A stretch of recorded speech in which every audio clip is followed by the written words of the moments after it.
Assalamualaikum warahmatullahi wabarakatuh. Pada kesempatan kali ini, saya akan menyampaikan hal-hal penting yang berkaitan dengan SPAN PTKIN tahun 2022. Poin penting dari SPAN PTKIN di tahun 2022 ini, yang pertama, semua siswa MAN 1 Surakarta itu bisa mendaftar pada jalur SPAN PTKIN tahun 2022.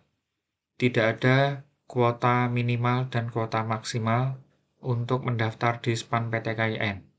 Dan bagi siswa yang sudah diterima ataupun ditetapkan sebagai siswa eligible SNMPTN dan siswa yang sudah terlanjur mendaftar di beberapa jalur PTN dan Politeknik dan Poltekkes itu tetap masih bisa untuk mendaftar di jalur SPAN PTKIN.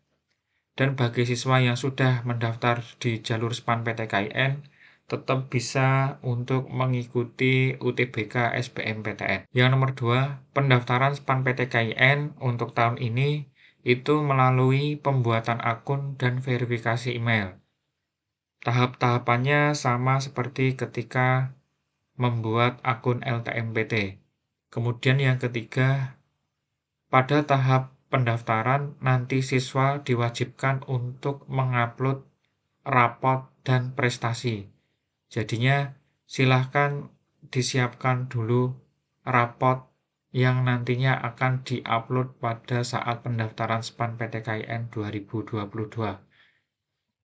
Kemudian yang keempat, pendaftaran SPAN PTKIN ini tidak dipungut biaya. Jadi silahkan manfaatkan kesempatan ini dengan sebaik-baiknya untuk bisa diterima di PTKIN yang kalian minati. Pendaftaran SPAN PTKIN tahun 2022. Hal yang penting yang perlu diketahui adalah untuk mendaftar di SPAN PTKIN tahun 2022, siswa MAN 1 Surakarta kelas 12 hanya tinggal mengakses di alamat spanptkin.ac.id. Di sini nanti ada beberapa menu: beranda, panlog, program studi, login siswa, PDSS, dan helpdesk. Ketika mendaftar, silahkan klik menu login siswa. Nah, di sini ada informasi bahwa pendaftaran siswa itu akan dibuka pada tanggal 4 Maret tahun 2022 pukul 8.00 waktu Indonesia Barat. Pendaftaran dibuka sampai dengan tanggal 31 Maret 2022. Kalian juga bisa cek informasi jadwal pendaftaran SNMPTN di menu jadwal seleksi. Di sini lengkap mulai dari jadwal pengisian PDSS, verifikasi PDSS, pendaftaran siswa, dan pengumuman hasil seleksi yang nantinya akan diumumkan pada tanggal 15 April tahun 2022. Nah, sebelum mendaftar, alangkah lebih baiknya kita pahami tata cara pendaftaran dari SPAN PTKIN tahun 2022. Informasinya bisa dilihat pada menu tata cara pendaftaran. Untuk tahap yang pertama, ini adalah dilakukan oleh sekolah untuk memproses PDSS. Tahap ini sudah dilakukan oleh sekolah dan sudah selesai finalisasi. Kemudian tahap selanjutnya adalah pendaftaran siswa. Jadi siswa nanti ketika mendaftar dilakukan secara mandiri. Tata cara pendaftaran siswa bisa dilihat pada poin yang kedua. Di sini ada beberapa hal yang membedakan antara SPAN PTKIN tahun 2022 ini dengan tahun-tahun sebelumnya. Untuk tahun ini, sistem dari SPAN PTKIN ini mirip dengan atau pembuatan akun LTMPT, di mana nanti siswa harus registrasi dulu menggunakan NISN dan email aktif. Kemudian mengakses di siswa.span-ptkin.ac.id. Nah, di sini siswa harus mempersiapkan email aktif dan NISN yang telah didaftarkan pada PDSS SPAN PTKIN. Kemudian setelah melakukan registrasi, validasi yang akan dikirim ke email siswa masing-masing.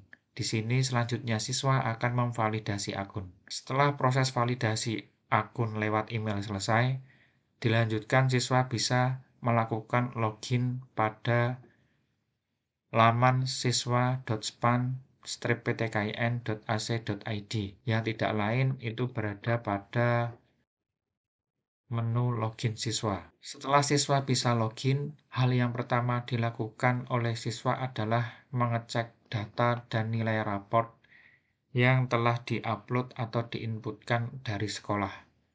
Apabila menemukan kesalahan data atau nilai, silakan hubungi operator sekolah.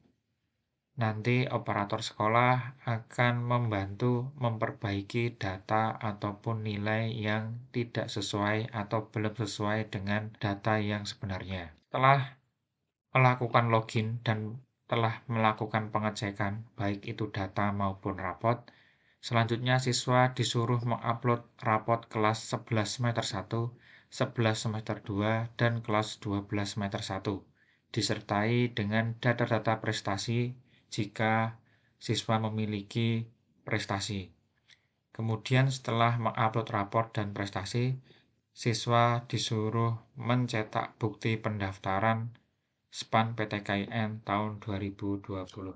Dalam pendaftaran nanti, siswa akan memilih program studi, di mana ketentuan program studinya bisa dilihat pada menu program studi dan jumlah pilihan. Ketentuannya adalah sebagai berikut. Yang pertama, siswa atau pelamar itu memilih 2 PTKIN yang diminati. Jadi tidak bisa memilih 1 PTN saja, harus memilih 2 PTKIN yang diminati. Kemudian yang kedua, siswa memilih 2 program studi yang diminati pada masing-masing PTKIN.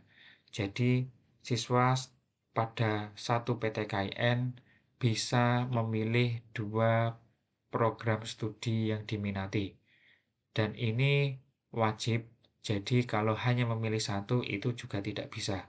Jadi dalam 1 PTKIN harus memilih 2 program studi yang diminati. Urutan pilihan PTKIN dan program studi menyatakan prioritas pilihan. Seandainya siswa memilih ingin berkuliah di UIN Raden Mas Said, maka PTKIN pada pilihan pertama diisi oleh UIN Raden Mas Said. Kemudian untuk pilihan program studinya bisa kalian lihat di pilihan menu, kemudian program studi. Di sini bisa kita lihat misalkan di UIN Raden Mas Said.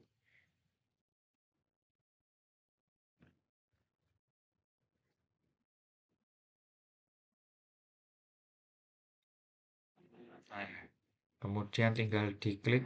Di sini sudah muncul beberapa program studi beserta kuota dari masing-masing PTKIN.